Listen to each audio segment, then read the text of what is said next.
All right, looks like the recording has started, so we'll call together this session of the Legislative Audit Commission. Today's December 6th, 2020. It's 9 a.m. And so with that, I think what we'd like to do is let's do a roll call. Let's see who's here.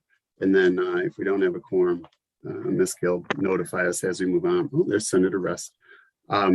Execute the roll call, and then we'll move on with our agenda. Ms. Gill. Great. Good morning.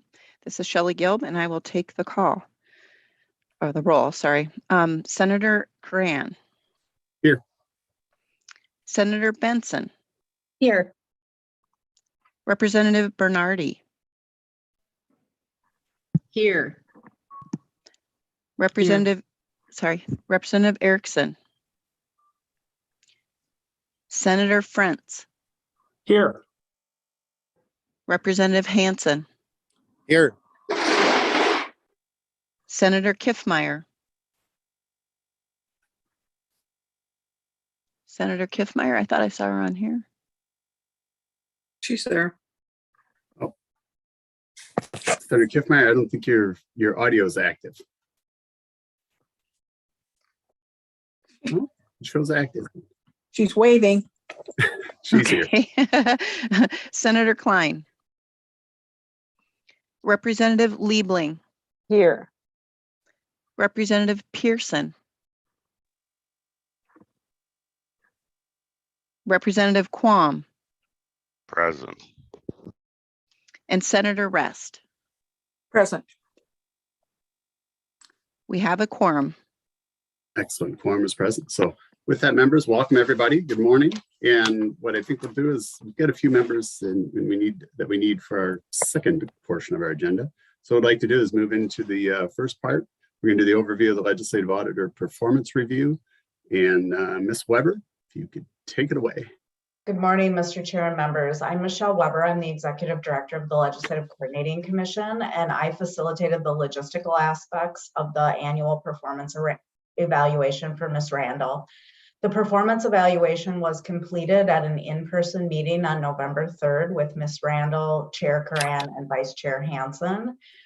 The documents and process that was used was based on the work plan approved by the Executive Subcommittee at its meeting in October, and it included a self-assessment of Ms. Randall, interviews that were conducted by Senator Rest and Representative Quam of staff within the Legislative Auditor's Office, as well as an agency who had received an annual audit over the performance review period, which was November of 2021 through November 8th of 2022, which corresponded with Ms. Randall's appointment to her first year as the Legislative Auditor. And with that, I'm happy to stand for any questions.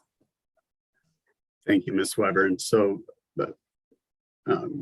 Vice Chair Hansen, I'll make a couple of comments. I'm sure you have a couple of comments as well. So we went through the process and you know, I think we're all blessed to be a part of this organization, and also blessed to have the people we have in the Office of the Legislative Auditor perform the tasks in which they do. They're the only eyes and ears for citizens and well as us as legislators to provide an in-depth overview of the performance and function and many other vital functions and oversight. With a summary of all of these surveys, and I think each and every one of us here could say that Ms. Randall has performed at the highest level that we could envision. The bar was set high, but I think she's moved it just a tad bit higher, at least from all of the feedback. Some structural things that she's working on and continue to improve in performance and in the overall operational aspect. And so we couldn't have been easier for us. Areas of improvement, I think, are just the nonstop challenge of resources and the ever-growing demand that's placed on the body itself. And so we are blessed to have Ms. Randall here, her continued effort, and I know that's monumental to continue to operate in a nonpartisan, bipartisan manner and freestanding institution of the Legislative Auditor. And so we appreciate that. So those are my comments. Mr. Hansen, Representative Hansen, Vice Chair, would you like to make a couple comments? Sure. Thank you, Senator Cran. And can folks hear me? Yes. First off, I want to make sure we thank all the employees of the Office of Legislative Auditor, working in the past few years through COVID conditions and changing and transitioning as we come out of COVID into a changed workforce. And so I want to make sure we thank all the employees, and then particularly Ms. Randall for the last year. It's been, an unusual year for everyone. And as we started that transition, she was starting a new job. And so having the support from the commission, having the processes we put in place, and working to, we look at the reports, right? We get the reports, but it is managing staff and employee retention and having people retire, having people leave. The management component of this is really important. So we're pleased, to do her performance review and her excellent work. We have more to do as we come forward here. And so we'd also tasked her with, bringing us a budget proposal. We had started this. We felt it was very important to do the very same way, the review the same way that we had done the review with Mr. Nobles, and that we were doing the same process that we had established on preparing a budget, making recommendations on some cleanup language. So we're continually evolving and improving. And that's the expectation for the coming year. Continual improvement, continual involving, and we believe Ms. Randall's the person for that job. So thank you. Thank you, Vice Chair. Ms. Randall, would you like to make a couple of closing comments? And then we'll move on to the next step. Thank you, Mr. Chair and Mr. Vice Chair and members. For the record, my name is Judy Randall, Legislative Auditor. And I just want to thank really everybody on the commission for their ongoing support of the Office of the Legislative Auditor. We could not do what we do without your support. So I appreciate it, and I know staff appreciate it. And I really just want to say thank you to the staff at the Office of the Legislative Auditor. They are working so hard and care so much about producing information that is valuable and useful and objective and independent. And there's a lot for us to do, and people are just working incredibly hard. So I just really feel humbled to be working with all of them. I really view us all as a team. So that's all. I just want to say thank you. I'm really grateful for this opportunity, and we do still have a lot of work to do. And so let's get to it. So thank you. Excellent. Thanks, Ms. Randall. I didn't see any other hands. If anybody had any brief comments before we move on to the next our next agenda. I don't see any hands virtually or on video. So we'll move to the next item. So the next item we have exciting news. We've had some. Oh, Senator Rest. I was trying to get my hand raised and it didn't work. Okay. I just wanted to thank you so much, Mr. Chairman. I just wanted to add my gratitude toward Ms. Randall, Ms. Lyson, and all the staff at the OLA's office for the superb job they do in being responsible, not just to the legislature, but to the people of Minnesota. No other office has that charge. And I am very, very grateful. Thank you, Mr. Chairman. Excellent. Thank you, Senator Rest. Anyone else? I don't see any other hands, so we'll move on to the next phase. The next agenda item, approve the appointment of the Deputy Legislative Auditor for the Program Evaluation Committees. Ms. Randall. Thank you, Mr. Chair and members. So I am really pleased to be here today to ask for your approval of Jody Munson Rodriguez to be the new Deputy Legislative Auditor for the Program Evaluation Division. I can just say, having held that position and being Legislative Auditor for the past year, I am really excited to pass the torch to somebody new, and especially somebody as qualified as Ms. Rodriguez. Hopefully you all have gotten to know her over her years with OLA. She has been with the Office of the Legislative Auditor for the past 10 years. Prior to joining OLA, she was at the GAO. And Ms. Rodriguez has brought to OLA everything that you would expect. She, of course, is nonpartisan and really takes the independent research that we do seriously. She cares about the accuracy and the objectiveness of our work. And over the past 5 years, she has been a manager of program evaluations, including evaluations of oversight of personal care assistants, guardians ad litem, and she's currently managing our evaluation of the oversight of state-funded grants to nonprofit organizations. So not a small evaluation. And that will be coming out hopefully in early 23, maybe January, certainly early February. Anyways, across all of this, she has demonstrated all of the skills and characteristics that I would want in somebody to lead the division. She has also done a number of division-wide activities. Most notably, over the past couple of years, she has led our recruiting and hiring efforts. She has created a new internship program for the division, and she has worked with other nonpartisan legislative staff to figure out ways to broaden our reach, access new people who would be interested in coming to work for the legislature in a nonpartisan role, and bring new skills. So I am really pleased to appoint Ms. Rodriguez to this position, and I request your approval. And I'm happy to have questions. And as you can see, Ms. Rodriguez is here as well, if you have questions for her directly. Thank you. Excellent. Thanks, Ms. Randall. Anyone have any questions for Ms. Randall? I see no hands in the air. We'll also hear from Ms. Munson Rodriguez, but I would like to take the vote. Anyway, I don't see any hands. So anyone entertain a motion to accept the appointment? So moved. of Ms. Munson Rodriguez. Representative Hanson. I was going to encourage one of our departing members to make the motion for their last final action. So if any of the, I would encourage them or ask them to do that. Looks like Senator Kiffmeyer has her hand in the air. She would like to make that motion. So Senator Kiffmeyer made a motion to accept the recommendation from the Legislative Auditor, Ms. Randall, for the appointment of Ms. Munson Rodriguez to the position of the Deputy Legislative Auditor for the Program Evaluation Division. Any comments? No comments, questions? Ms. Gill, could you take the roll? This is Shelley Gill, and I will take the roll.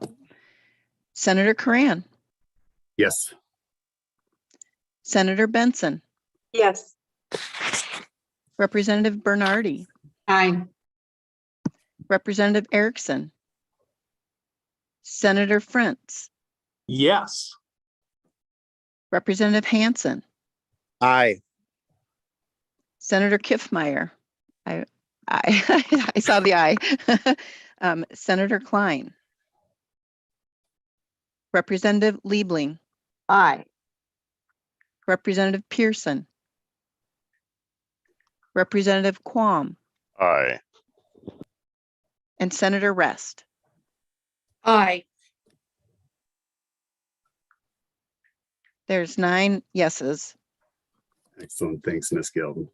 So with that motion, the motion carries, and we have officially appointed Ms. Munson Rodriguez as the new Deputy Legislative Auditor for the Program Evaluation Division. Welcome, Ms. Munson Rodriguez. Would you like to say a couple words? Yes, thank you, Mr. Chair. Good morning, Mr. Chair and members. For the record, my name is Jody Munson Rodriguez. I'm with the Office of the Legislative Auditor. And I just want to take a moment to thank Ms. Randall and all of you for this opportunity. I am so honored to get to lead this amazing group of staff that we have in the Program Evaluation Division. As Ms. Randall mentioned, I've been with the office for more than 10 years. And before that, I was with GAO. So I've really dedicated my career to doing nonpartisan research, and I believe in its power, and I appreciate that you all do as well. So thank you for that. I also really look forward to working with some of you more closely on topic selection as we get that kicked off next year. And I'm happy to take any questions if any of you have them. Excellent. Thank you, Ms. Munson Rodriguez. Any question? Oh, Representative Bernardi has her hand up. Oh, no? Okay. That would be a clap. Oh, I'm sorry. Sorry. Excellent. Any questions? Excellent. Well, thank you. Thank you, everybody. And again, congratulations, Ms. Munson Rodriguez, and it's a welcome aboard, but welcome aboard in the new capacity. And everybody on this is one of the greatest roles to play on this commission. Is we all really are united in preserving this institution. And so we'll welcome you to be a part of that, serving in a different capacity, and we'll continue to do everything we can to support you in your role, as we have for the entire Office of the Legislative Auditor. So thank you. With that, we'll move on to the third item of business. So we got the Office of the Legislative Auditor, the budget scenarios. We've asked Ms. Randall as part of the review to kind of talk about where we are. And I'm not sure that, well, I think, Rick, we had our intention of maybe having a recommendation for approval as the body, but we'll likely do that in the first part of the year. And I think Mr. Hanson hopefully will have an organizing meeting very early in January or fairly soon, as soon as we get all of our new members appointed or assigned to the commission. So with that, Ms. Randall. Thank you, Mr. Chair, and members, thank you for approving Ms. Munson Rodriguez as the new deputy. I think you will be very pleased with her, and I know I will be too as well. So now moving to the budget scenarios. As Representative Hanson mentioned, we did this 2 years ago as we were going into a budget year to kind of lay out some different options for OLA and for the commission to consider as we go into a budget year. And I wanted to share a little bit of information so that you see the structural issues, frankly, that OLA is facing with its budget, and then get some of this information just to start to percolate whether or not the commission ends up endorsing a certain option or just has this information to take back to their caucuses. I think this would be helpful. So we are going to try to screen share. We'll see if that works. We're going to try to screen share first. It's a bar graph that you should all have in your packet, and it's said OLA appropriations. And I'm hoping one of the support staff on the call will share their screen. If not, I can try and do it. I'm going to see if I can just do it since I'm not seeing anybody else doing it. Oh, here we go. Okay. Hopefully you can all see that bar graph. And now I can't see you all as well. So if you have questions, well, Mr. Chair will be on alert for that. So this shows the past 9 years of appropriations OLA has received. And what I really want to draw members' attention to is the two different colors in this bar graph. The darker teal are general purpose funds. That's basically our base funding that goes through the state government finance committees. And you will see really starting in fiscal year 18 and continuing for the last several years, we have received a decent amount of funding for dedicated purposes. This has been made up of a couple of different threads of funding, but the largest really has been related to DHS. And so through the Human Services Finance Committee, we received dedicated funding to conduct audits related to DHS eligibility, and then also related to the MCOs.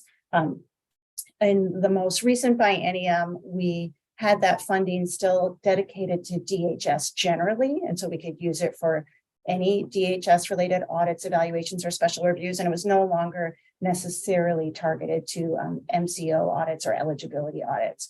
We did just last week release our final audit focused on the MCOs. It was related to personal care assistance services, encounter data and oversight.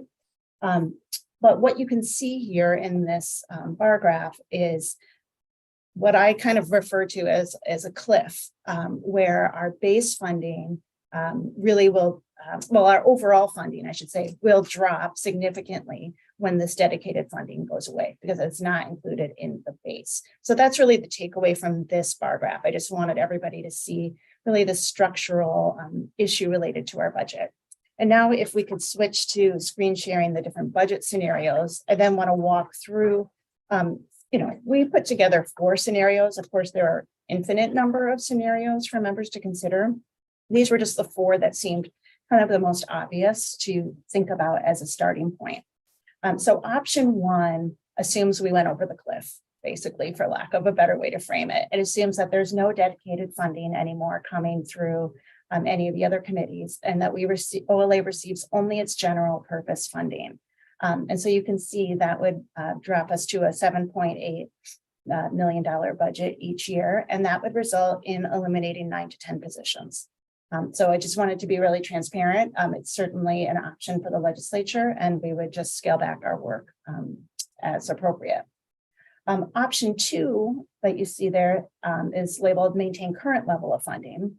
That assumes that both the general and dedicated purpose funding is replenished. Now, whether that comes through dedicated purposes or dedicated funding, or is simply an overall increase to our base funding, and so it all becomes general purpose funding, you can see that would result in a 2 to 3 positions eliminated, because it would just maintain current level of funding. It wouldn't assume any increases in that we know are coming related to insurance. Also, I would point out that none of these numbers assume any raises or any across the board increases that the executive branch may be pursuing. I do just want to note for members that if you took option 2 and put it all in the general purpose funding, so in other words, if it was all in our base, it would look like an 8 to 9% increase in our base in that general purpose category. But it would actually just be maintaining the funding, and it wouldn't even maintain our full complement of staff. Again, that's the byproduct of having some of our funding be through dedicated sources over the past 5 or 6 years. Option 3 is funding simply to support our full staff complement. And so this would, this assumes kind of keeping the full staff, and then also being able to pay for things like an insurance cost increase. Again, it does not assume a salary increase. And so that would be, it assumes about a 3% increase in overall costs. And again, that would just be to maintain our current staffing. And then option 4 is kind of the only expansion option I've put on the budget scenarios. Of course, there's, as I said, multiple ways for the legislature to go. But option 4 would be adding 2 staff who conduct our special reviews. And I'm highlighting these folks in particular because this is an area where I think OLA has the greatest need. We have received this year so far over 300 different allegations, reports from agencies, areas of concern, and we have 2 staff. And right now they are tied up working on a special review of the Department of Education's oversight of Feeding Our Future. And so while we continue to get allegations and concerns reported into us, we triage them, we do the best we can, but we simply can't get to everything, not even close, frankly. So option 4 assumes an expansion of 2 staff people to that team, which would create a team of 4 staff to handle special reviews. So these are just some budget scenarios. Again, there's lots of ways to slice it. I think the main things I wanted to make sure members understood was this divide between the dedicated funding and the general purpose funding, and what that means for us going forward. And I'm happy to take questions and review any of that if that wasn't clear. Thank you. Mr. Chair, I have a couple questions. I know you might not be able to see. Okay. And Representative Levy, go ahead. All right, thank you. Well, so a couple of questions. First of all, Ms. Randall, thank you for that. So with the assumption that salaries don't go up, I'm just curious about that assumption, because we're in an environment where, as we've all been talking about, how hard it is to hire and retain staff. And I think we must plan for salaries to go up. We should plan for salaries to go up.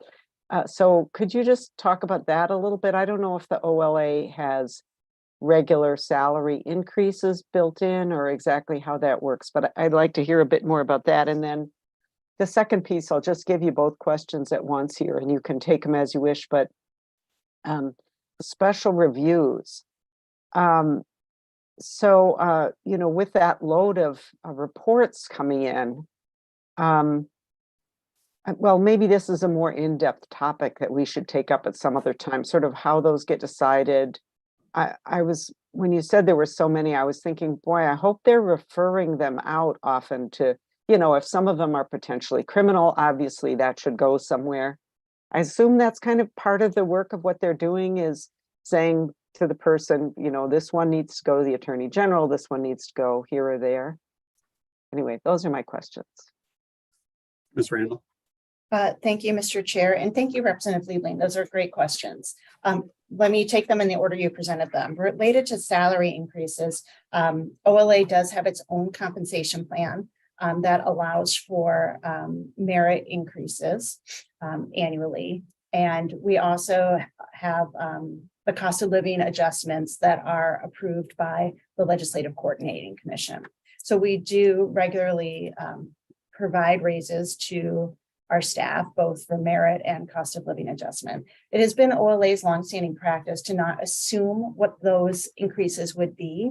We do, unfortunately have some attrition. And so we have been able to handle relatively fairly, at least the performance increases through the attrition and through the funding we save in that way.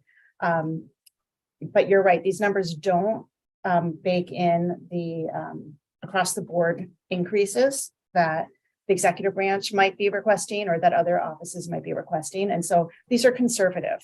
And I think that's a fair point, and it's important to note. And I'm happy to have more conversations about this, right? It's kind of the first stab, if you will. And again, it's an education process, frankly, for all of us. So that's the first answer. Related to the special reviews, yes, it's an enormous amount of inflow that we receive. We estimate that about 80% of those are kind of handled through a variety of ways. Either they're not appropriate for us, or we can refer them to an internal audit office within an agency and ask them to report back to us. We refer to law enforcement as necessary, of course. Sometimes we monitor and, and keep tabs on them and follow up with them in a little bit. Sometimes we put them on the list for topic selection. Sometimes we put them on the list for a financial audit. So of the 310 that we've received so far, we have about 20 that we think would warrant a special review by our office. So the vast majority of them, again, get handled elsewhere or aren't really in our purview, aren't our jurisdiction. But meanwhile, that's 19 that aren't getting worked on right now, which is a concern. And happy to have more conversations about special reviews, whenever you'd like, Thanks. either at a hearing or privately. Thanks, Ms. Randall, and Representative Labeling. I think the whole conversation, we really do need have a much deeper dive on the entire topic. I think Ms. Randall is being ultra conservative. My personal opinion is that I think we have to seriously look at an investment in excess of growing by 2, not only the ongoing COLA, the operational cost increases, but overall the work and the demand is only increasing, and the complexity of it is increasing as well. I had asked Ms. Randall for a short term, how could we help, from a budgetary perspective, if there's a short-term opportunity, because the feeding our future piece is going to take an enormous amount of resources and many months, maybe a year or more, and what won't get done in light of that. So, that I think Ms. Randall said that, really special review staff would be the best way. There was no real short-term rescue plan. But I think we really do need a deep dive, because the agencies and the growth of the whistleblowers that are coming out, the agencies not responding to public data requests, all of those things are only continuing to grow, and our staff demands are growing at equally at a greater rate. So I think we really do need a real in-depth conversation. The other piece, Ms. Randall, we didn't have a report on, but if you guys remember the work we did legislatively last year, we recommended that we move to stop with some of the loss in that talented staff. We changed their salary plan to something that is more reflective of the work that they do. And Judy reported back that it was really positive. It stopped the loss. And one thing that was interesting, if people weren't aware, we all assumed that she was losing the staff to outside or private entities, when the reality is that we were losing most of them to other state agencies. And so that it sounds like that the compensation change has made a very positive change and stopped the loss. So we could actually get back to filling those vacant positions we have and accomplishing more of the vital work that they do. So Representative Lehman, I think we really do need an in-depth conversation about what are we willing to invest. And for me, I would have much loftier goals to increase what they do, as well as some of the complexities of some reviews that we've never done before. So I'd love to, we'll do that if we're blessed to return to this commission in the new assignment. So thank you. Representative Hansen, it looks like you are now mobile. So Representative Hansen. Thank you, Mr. Chair. I had a question for Ms. Randall. Did what's the precedent from 2 years ago? Did we authorize the budget recommendation in December, or did we wait until the new commission made the recommendation? Mr. Chair. Ms. Randall. Mr. Chair and Representative Hansen, thank you for that question. The Audit Commission did endorse a budget scenario in December because it was the Audit Commission that was the most familiar with our work over the past 2 years, and so that was the commission that did the endorsement, so that going into the new legislature and with new committee structures and caucuses and all of that, the past commission could kind of give that blessing, that endorsement to a certain action. Thank you, Mr. Chair. Thank you, Ms. Randall. Being that precedent, and I'm not sure if we still have a quorum, but I would move option number 4 with making sure that we account for salary adjustments as well. I think it's important that we don't fall behind on that and submit a recommendation to state government finance. If you could draft that for the next meeting, but that I would move that we have a recommendation today. Thank you, Representative Hansen. Representative Hansen, the only concern I have with that is that I actually think number 4 is too low. And so how do we move forward with a recommendation that is meaningful at this point?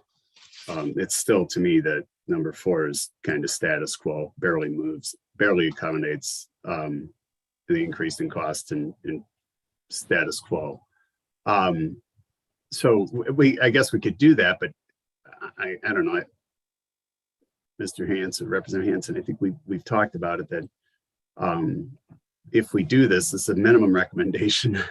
And I think we really need to consider a very detailed conversation about what the legislative proposal should look like as far as funding the legislative auditor for the next budget cycle. So, Mr. Chair, the reason I had a couple of clauses in there, and that was to account for inflation and salary increases. So I think that'll take more time. And what I would foresee if this motion passed is a recommendation memo that would come to the next commission that has that data in it and accounts for that. So it's kind of a half step, because I think we need that information, but it does give some guidance. Representative Hansen, with that intent, I think I could be fully on board with a foundation to build from as we work into the next legislative session, and whoever the new commission members are. Hopefully most of us are part of that still, and that we had that very in-depth conversation moving forward. So with that, before we go, Representative Hansen, we do have, looks like Senator Kiffmeyer has her hand up, except for I don't know that we have audio for you yet. Senator Kiffmeyer. Your audio looks active on the control screen, but on the screen we see you on, it doesn't show an audio component to it. Mary, we still can't hear you.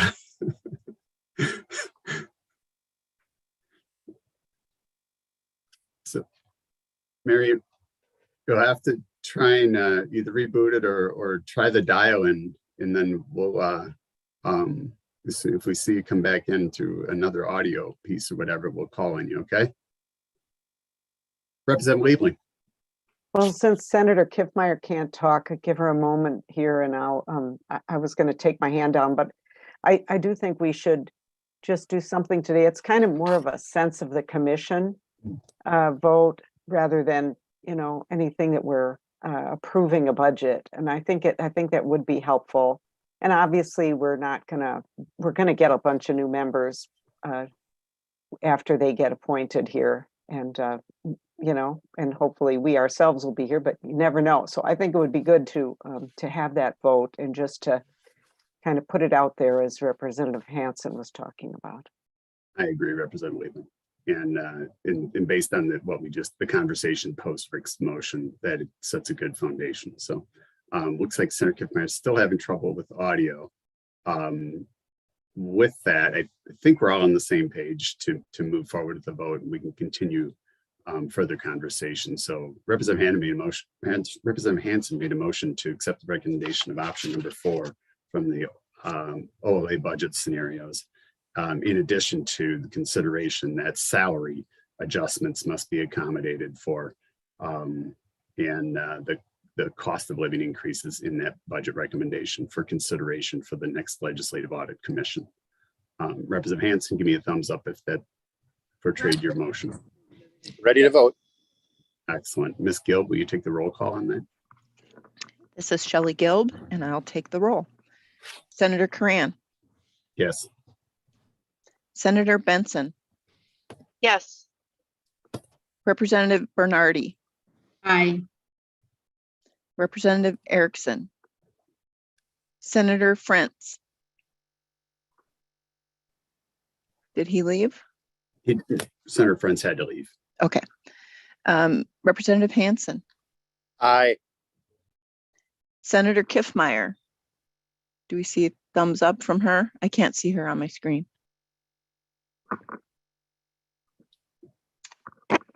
Senator Kiffmeyer. No. I believe I am back. Oh, there she is. Yay. I logged off and I went through a dial-in, so I think that finally got me through. My main thing was I wanted to comment on the budget, and Representative Hansen, I don't know what I might have missed, to be sure that we do include option 4, plus we've got to deal with the COLA and merit increases, and to be sure that we keep those staff. It is very costly to hire, rehire, train, and get them up to speed. By far better to invest in current staff and make sure they have what they need so they stay with the office, and then year upon year upon year, we reap the benefit of that. It's money well invested. And I think that going to the 4 special reviews is very important. So whatever that motion is, if it needs to be amended to include those kinds of things or an understanding, whatever that takes, I just want to strongly support that. Senator Kiffmeyer, that's exactly the motion on the table, and we're doing a roll call, and we're looking for your vote on the roll call. Aye. Senator Klein. Senator. He's absent.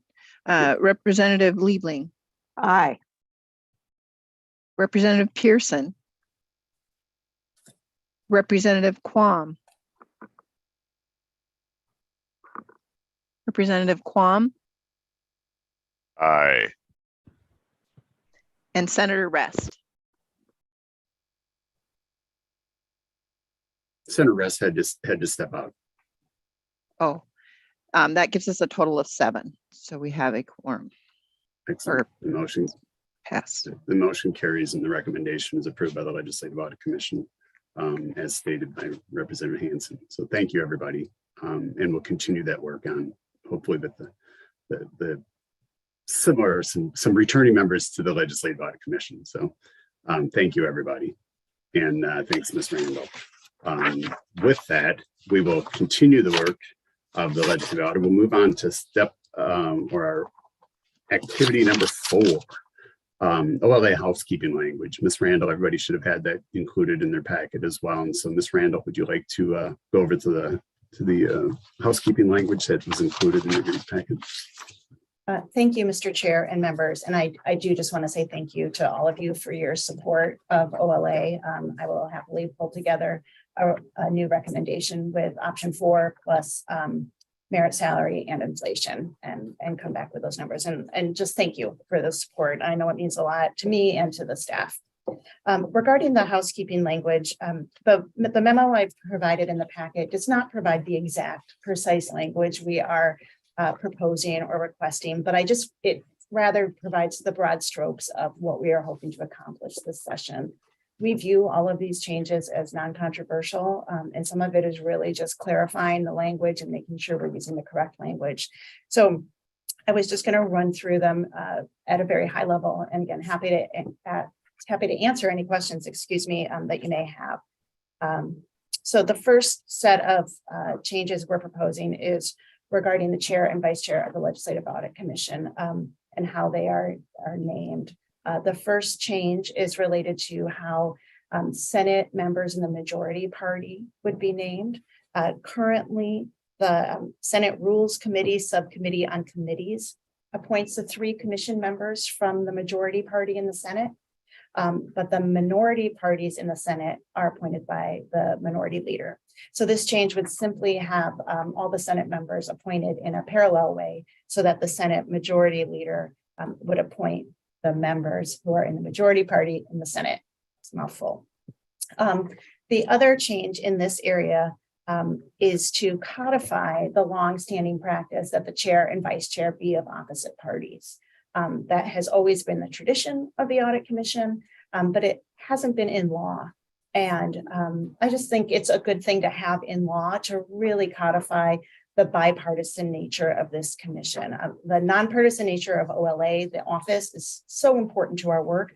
I think it's equally important that the commission really be bipartisan, as demonstrated in law for the chair and vice chair.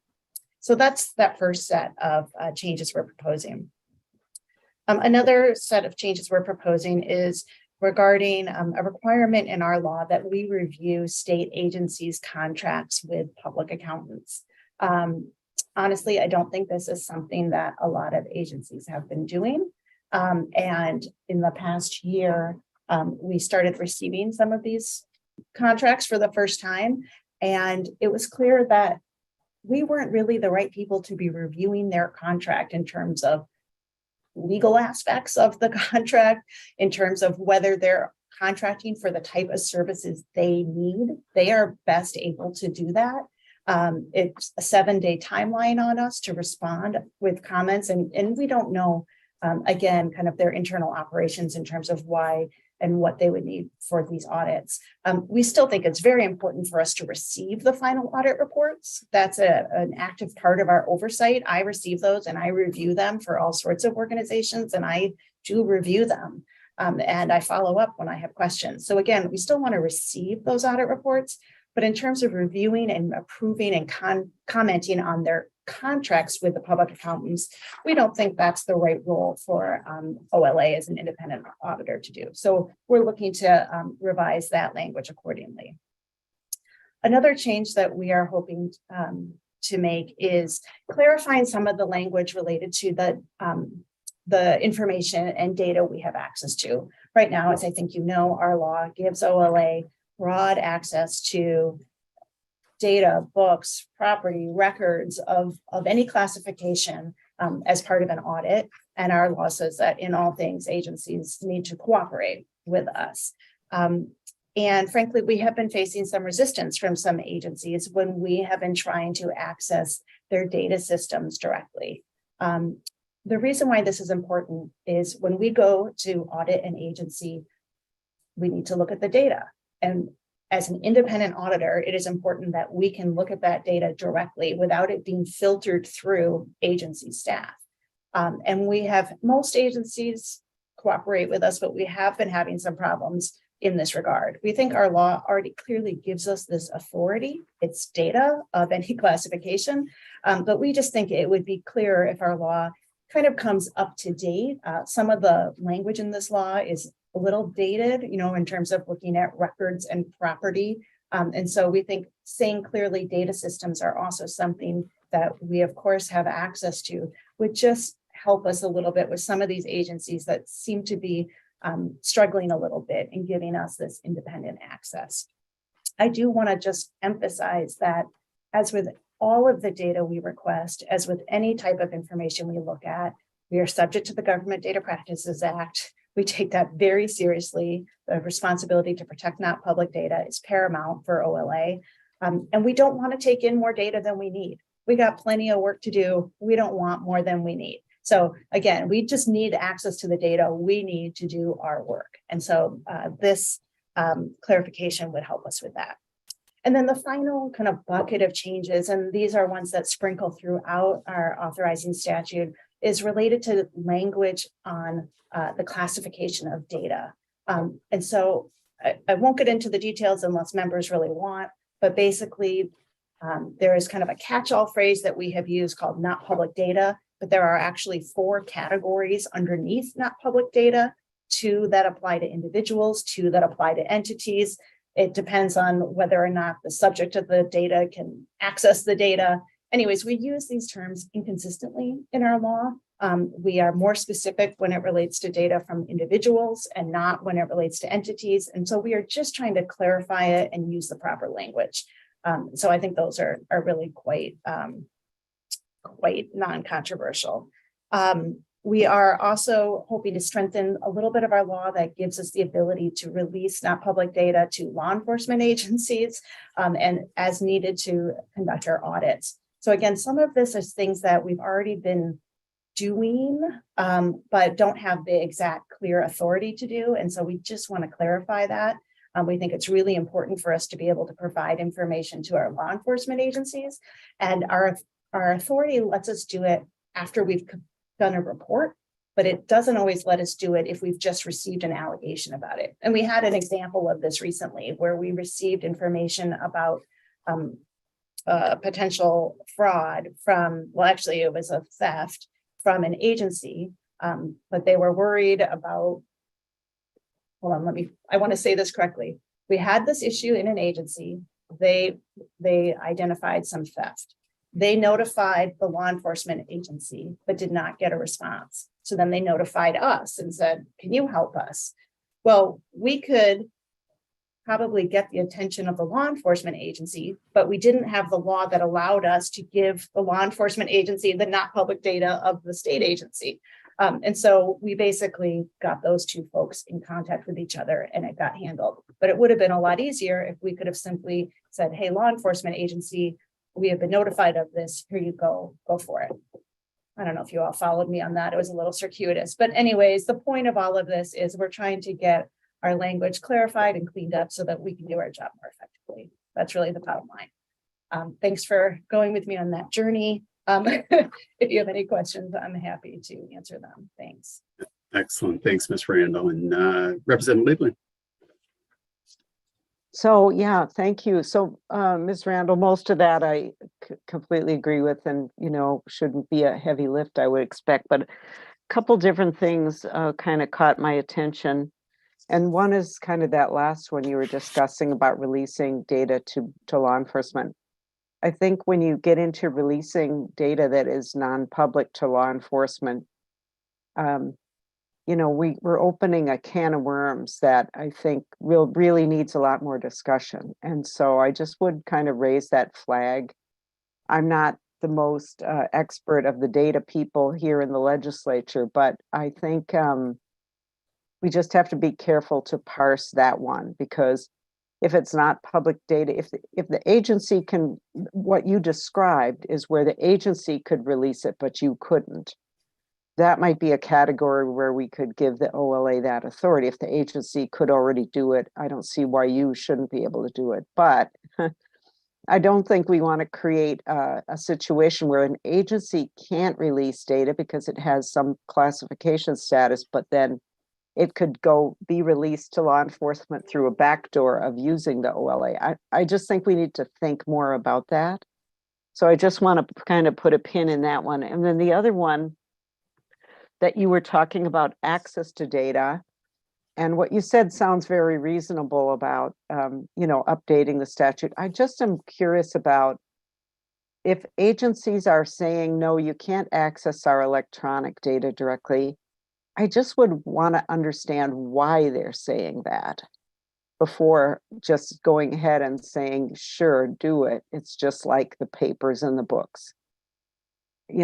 So just a little bit of a question on that one, that before we would go ahead and, or probably through the committee process, if the bill, we would get that response, I hope. But we might need to understand more, like who and under what circumstances they've said no. If there's an actual reason, or if it's just, don't mess around in our business kind of thing. And then one that you didn't mention, and I don't know if this would be even the appropriate time to add, but we once talked about changing the law around getting pre-briefings, or when reports are released and members are told we can get a briefing, but we can't get the written. And I know we talked about that, whether I've had the benefit of a couple of those briefings recently, and I really appreciate them, but it just seems like it's very time consuming for both for your staff and for the members. And maybe we should adjust that so that we could get the report, maybe with a promise of confidentiality or something. So I just wanted to kind of flag that as a thing maybe we could think about as well. So that's all I have. Thank you. Thank you, Representative Leland. Ms. Randall, any comment?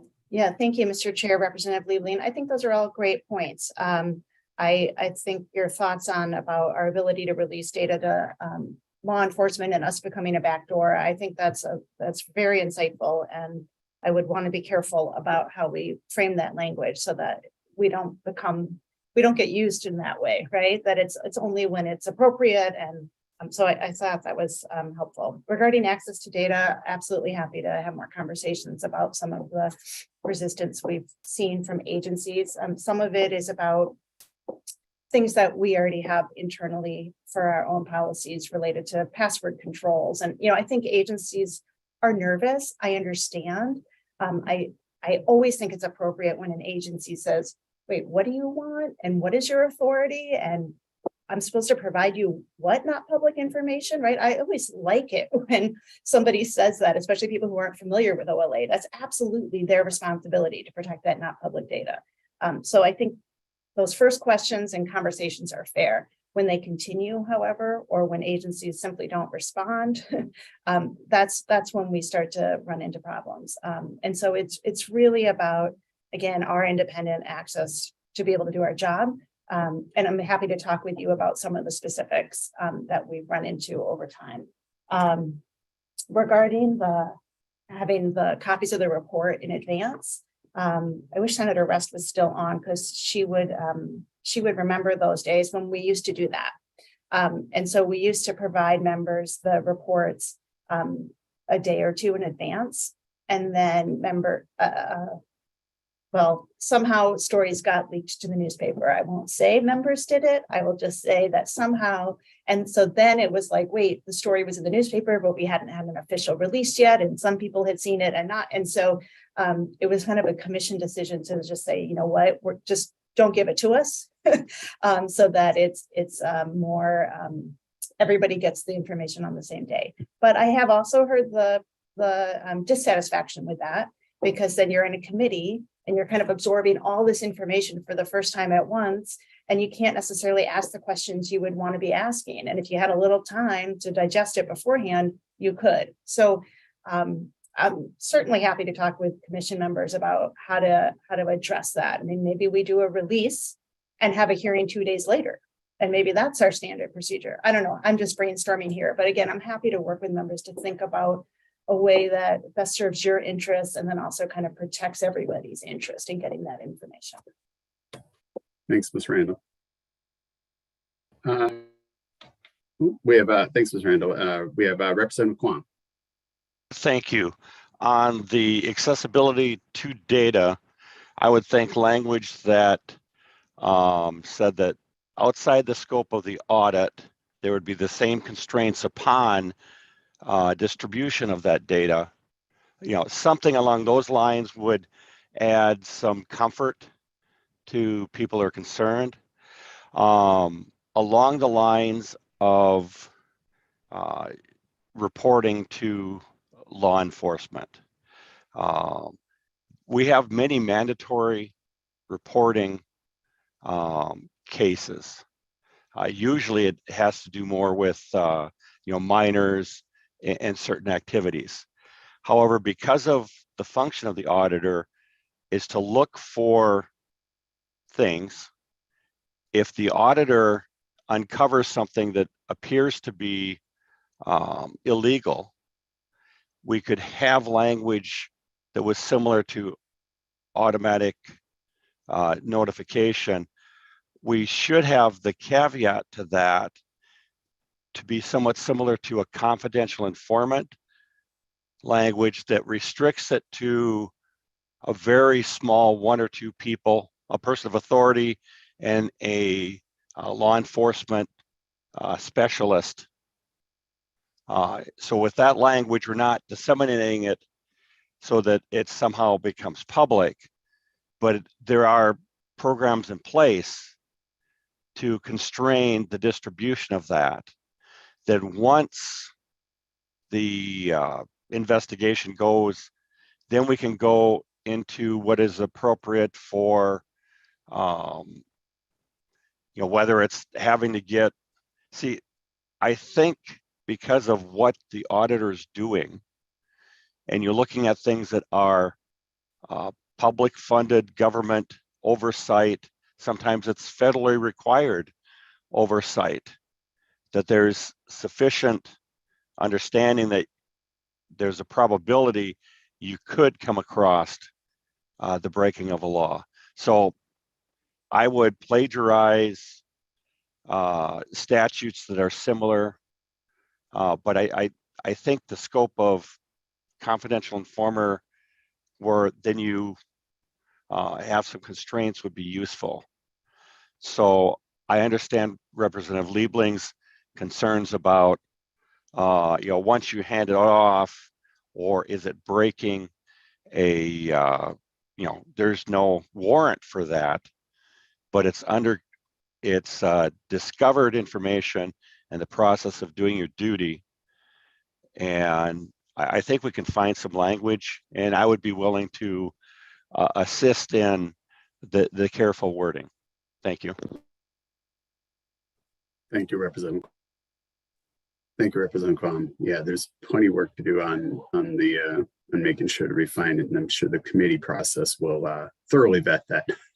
In addition to, I think, Senator Rest and no crew will bring this forward. We'll provide a thorough vetting. But I think, members, if you have a conversation with Ms. Randall to find, the details of the specific, you'll be informed that it is a growing challenge, and that we need to protect all data, but we also must make sure that the institution of the OLA can function for the benefit of the legislature and every citizen in the state. So thank you. Any other questions, members, for Ms. Randall? I don't believe there's any action needed. There's a variety of topics as we just kind of look at what the legislative agenda is as it relates to the Office of the Legislative Auditor. And I see a hand up, Ms. Benson, Senator Benson. Mr. Chair, I just wanted a chance to say thank you before we wrapped up the agenda. My hand went up a little fast. Sorry about that. Senator Benson, I was planning to call on all members that are not returning to the legislature before we close out the meeting, to make sure that everybody gets an opportunity to make comments. Thank you. Okay. Anybody any questions? I don't see any other hands. So with that, I think that wraps up kind of the entire the agenda that we had for the Office of the Legislative Auditor and the Legislative Audit Commission. Again, as always, everybody's great participation, and we continue to do good work. And so with that, seems Senator Kiffmeyer actually made the request first. What I want to do is we have I think I have five members that are not returning to the legislature: Senator Kiffmeyer, Senator Benson, Representative Pearson, Representative Erickson, and Representative Bernardi. I think that's everybody who's not returning, and we don't know the composition of what the new Legislative Audit Commission is. But with that, I think we'll go right down that list as I had Senator Kiffmeyer. Thank you very much, Senator Cran. I appreciate the opportunity. I've been on the Legislative Audit Commission for all my years in the legislature, 4 in the House and 10 in the Senate. So this is one of my absolutely best commissions to be on and to work with. And I want to say thank you to all the members, both the House and the Senate, because it's really one of those commissions that takes a very active participation by every single one, and it's bipartisan and bicameral in its makeup. So it's extremely unique amongst anything in the legislature and provides tremendous value.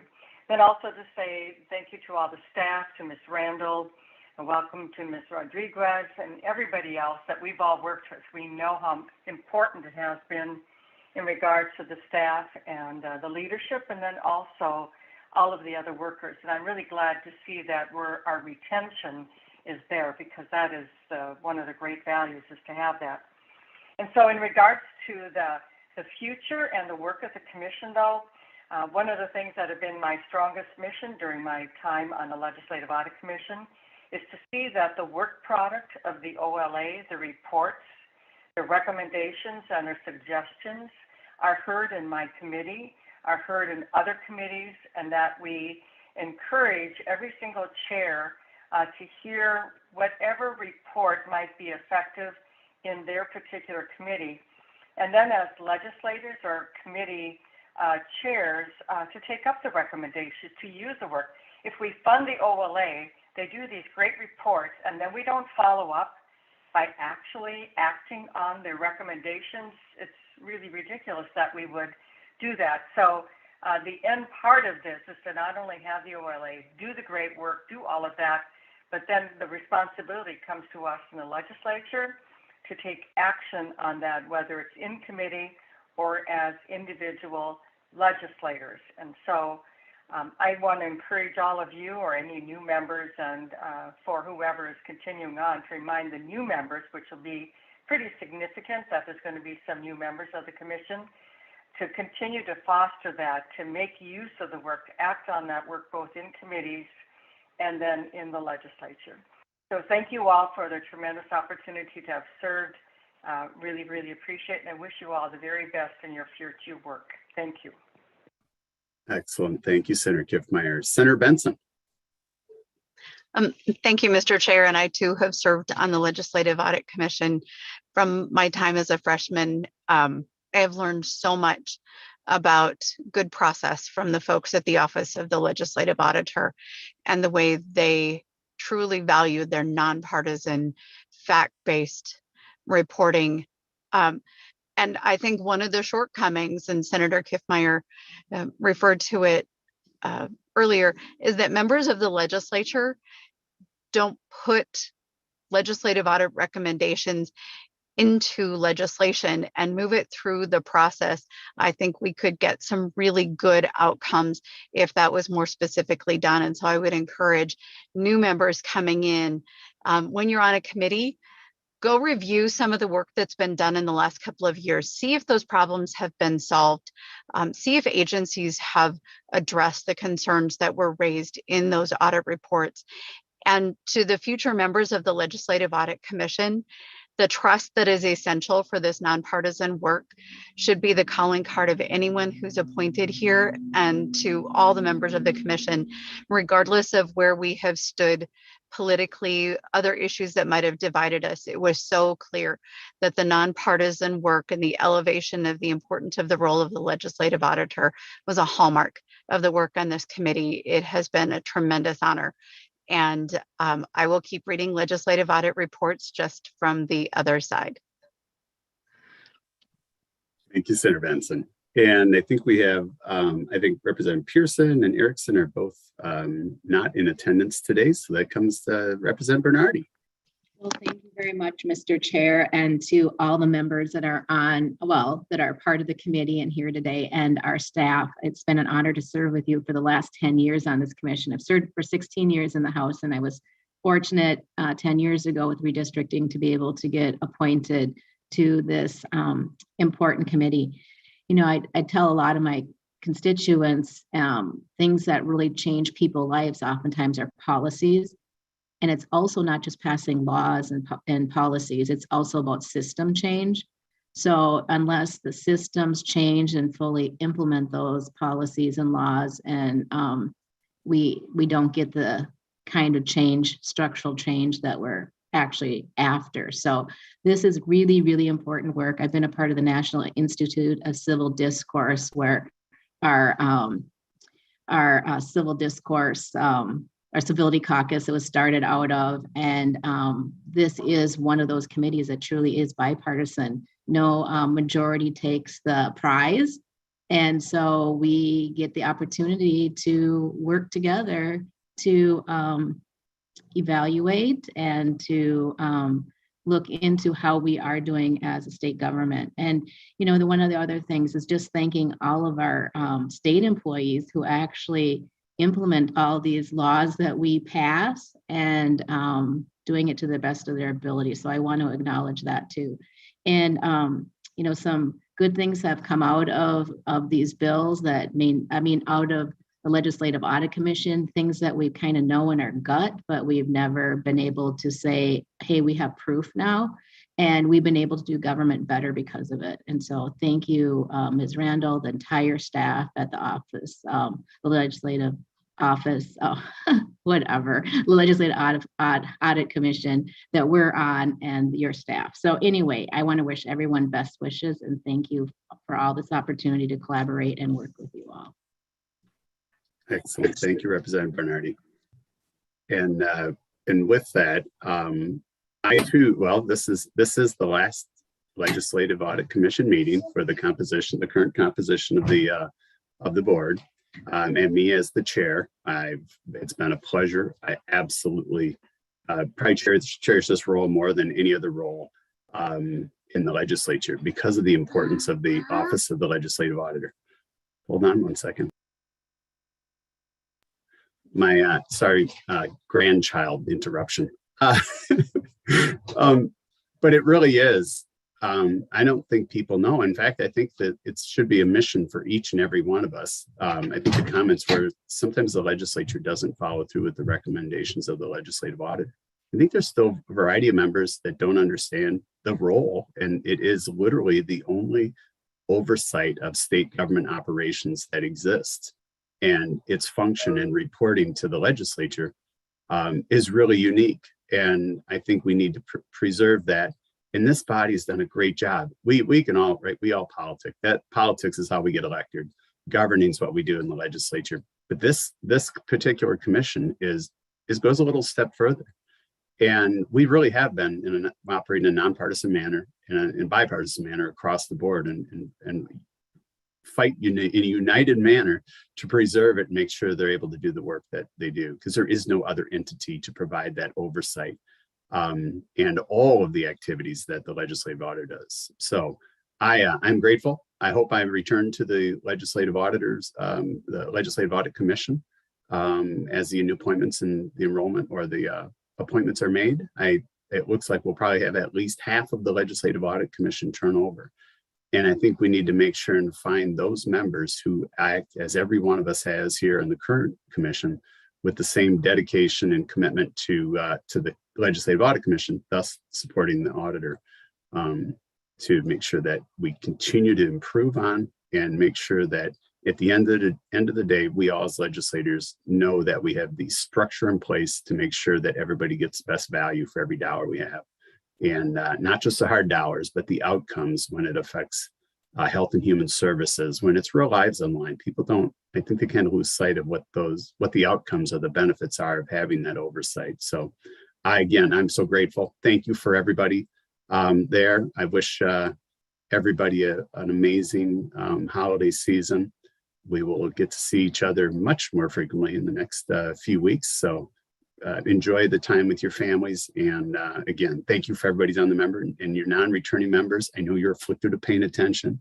Follow Senator Benson and make sure to get those reports every day with your morning coffee and read them. So thank you, everybody. And did I see anybody else, any other comments before we close? I don't see any hands. Thank you, Ms. Randall and your staff and the Legislative Audit Commission. And thank you all members. And we'll adjourn this meeting of the Legislative Audit Commission. Thank you, everybody. Bye now. Thank you. Bye. Have a great day.